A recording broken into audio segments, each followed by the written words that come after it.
swing your arm to grab their wrist. And once you're in this position, you will push down. This is #1 bullshit. Want to get something off my chest. The other day I was at a seminar for self-defense, and there was an instructor from a karate school nearby, not naming any names, but he taught some like grip breaks and some general tips about self-defense. But this is the thing I'm wondering is, if you're not pressure testing your martial arts, how can you know that it works? And I feel like it is more dangerous to teach something and give a false sense of security when in reality the best things to do are not to try to use martial arts. It's more realistic to just kick someone in the groin, run, scream in those kind of situations. Because if a full-grown man is trying to choke the 12-year-old girls who were at this seminar, I think even they told me after that they knew that there's no way that this kind of stuff's even going to work. It's better to do what I just explained. So how does it get to the point? That's what I'm wondering, is how does it get to the point where a martial artist who's been training for a long time is in this kind of delusion of, yeah, if I just twist my hands like this and pull them up and then chop the neck, that it's going to actually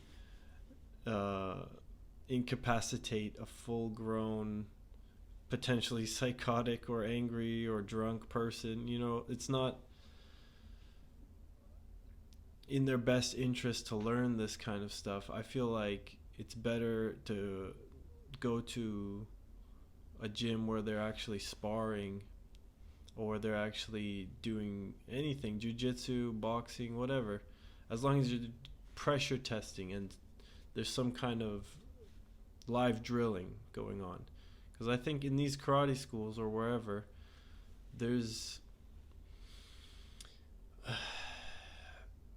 I'm sure they practice techniques that maybe are effective, but how to apply them is being missed. Because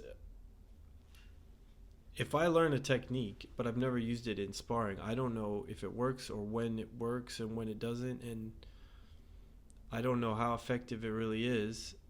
And when it's like life or death on the street style stuff, you know, like, you can't mess around with this stuff. I don't think it makes sense to tell girls that.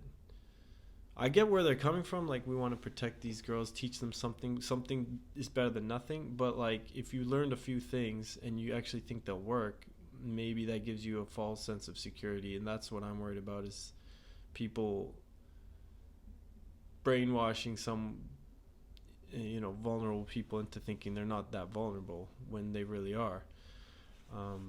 I don't know.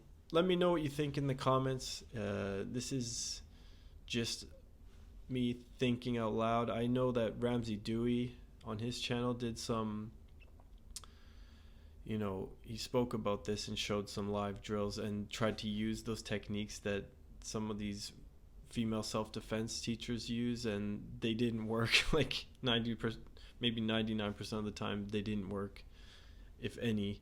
But just let me know what you think, if I'm out of line here, or do you think that learning karate and all these things is good because it's going to teach you to be confident, or is this confidence kind of like maybe more dangerous than good? All right, thanks guys.